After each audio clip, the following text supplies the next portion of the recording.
ඉතින් හැමෝටම සුබ උදෑසන. අද මම යන්නේ ඕගොල්ලෝ අහලා තිනවද හාරලක්ෂ මංකොල්ලේ කෑව පැත්ත. අන්නේ පළාතේ ටිකක් ඇතුළට වෙන්න මම යනවාද ඡන්ද වැඩ කිට්ටුවට. ඉතින් මට හිතුණා පොඩි වීඩියෝ එකක් දාන්න. මේ පැත්ත හරි ලස්සනයි. කට්ටියට පරිසරයත් අඳුර ගන්න පුළුවන් වෙයි. හොඳ දේශගුණ වශයෙන් බැලුවත් හරිම හොඳ සෞඛ්‍යයට හිතකර පරිසරයක් තමයි මේ පැත්තේ තියෙන්නේ. මට හිතුණා ඉතින් මේ පැත්තේ මම පොඩි කාලේ ආවට පස්සේ ඇවිල්ලා නැහැ.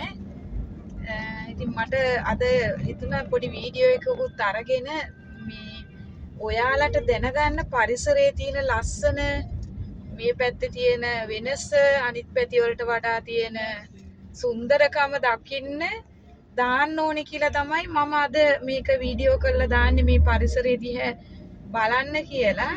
ඇත්තටම හරිම ලස්සනයි. ඒ වගේම මේ පැත්තේ තමයි මට අවුරුදු කාලේ නම් අවුරුද්ද නම් මතක නැහැ කොයි කාලෙද කියලා. මේ පැත්තේ තමයි හාරලක්ෂ මංකොල්ලේ කියන මුලින්ම මංකොල්ලේ සිද්ධ වෙලා තියෙන්නේ මෙන්න මේ පැත්තේ. ඒ වගේම මේ පැත්තට කියන්නේ වේරගල කියලා.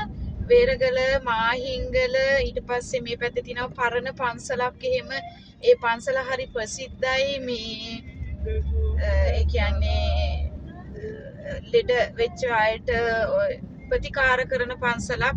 පන්සලේ නම නම් මට මතක නැහැ. මමත් දැන් අවුරුදු 30කට 35කට පස්සේ තමයි මේ පැත්තට එන්නේ. ඉස්සර මට මතකයි 89 88 විතර කළු ජූලිය තියෙන කාලෙදී මේ පැත්තේ හරියට මිනිස්සු මැරුවා. මට මතකයි මගේ ප්‍රින්සිපලුත් මැරුවා මේ පැත්තේ මෙල්ලලා. අදපාංගොඩ කනිෂ්ඨ විද්‍යාලය, ඒවකට කනිෂ්ඨ විද්‍යාලය. දැන් නම් ඒක කනිෂ්ඨ යන්නේ මේ ජේෂ්ඨ හොඳම පාසලක් බවට පත් වෙලා තියෙන්නේ. ඒ වගේම මේ සර්ව උදේ හවස් වරුවේ ඇවිල්ලා කෑම හදලා තියන රැට එන්නම් කියලා ගිහිල්ලා අන්තිමට රැට ඇවිල්ලා ඒගොල්ලෝ කවුද පුද්ගලයන් කියන එකෙන් මම කියන්න යන්නේ නැහැ මේ මොහොතේ. මේ ඒ කාලේ මිනිස්සු කතා වෙච්ච දේවල් තමයි මමත් දන්නේ. එතකොට අසව අරන් ගිහිල්ලා අනේ එක කකුලක් කපලා කලිසම එක කකුලක් දිගහැද්දිලා ඊට පස්සේ අනිත් කකුල පේන්න තියලා සර්ව මරලා තිබ්බා. ලයිට් කනුවක තමයි ඉල්ලලා තිබ්බේ. ඉතින් මට අද වගේ මතකයි ඒ සිදුවීම. මම දැක්ක දෑහිම්ම. එතකොට මට අවුරුදු මං හිතන්නේ 10ක් 9ක් වගේ ඇති. ඒ විතරක් නෙමෙයි මේ පැත්තේ හොඳම වෛද්‍යවරයෙක්වත් මරලා තිබ්බා ඉතින්. එදා ඒ මිනිස්සයව ඒ ડોක්ටර්ව මරලා ටයර් සායක් උඩ තමයි දාලා තිබ්බේ. ඉතින් මට හොඳ මතකයක් තියෙනවා මේ පැත්තේ. මේ මොකද ඒ කාලේදී දරුණු ලෙස මිනිස්සු, අහිංසක මිනිස්සුන්ව ගොඩාක්ම මරපු පැත්තක් තමයි මේ මාහිංගල, වේරගල, වේවල් කැටිය, හඳපාංගොඩ, කඳනපිටිය කියන පැත්තේ. ඉතින් මට මතකයි කරකවිල කියන පැත්තේ විශාල ප්‍රමාණයක් ගෙවල් වල මරලා තිබ්බා.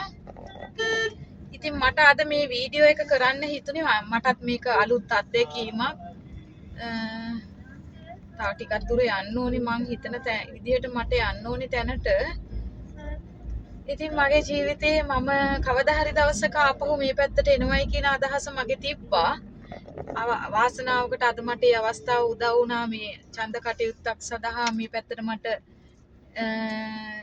එන්න වෙච්ච එක. ඉතින් ඒ මගේ සුන්දර අත්දැකීම, මා බලාපොරොත්තු වෙච්ච පරිසරයේ ඉතිහාසය දැකපු පරිසරේ අද ටික ටික නවීකරණය වෙලා තියෙනවා.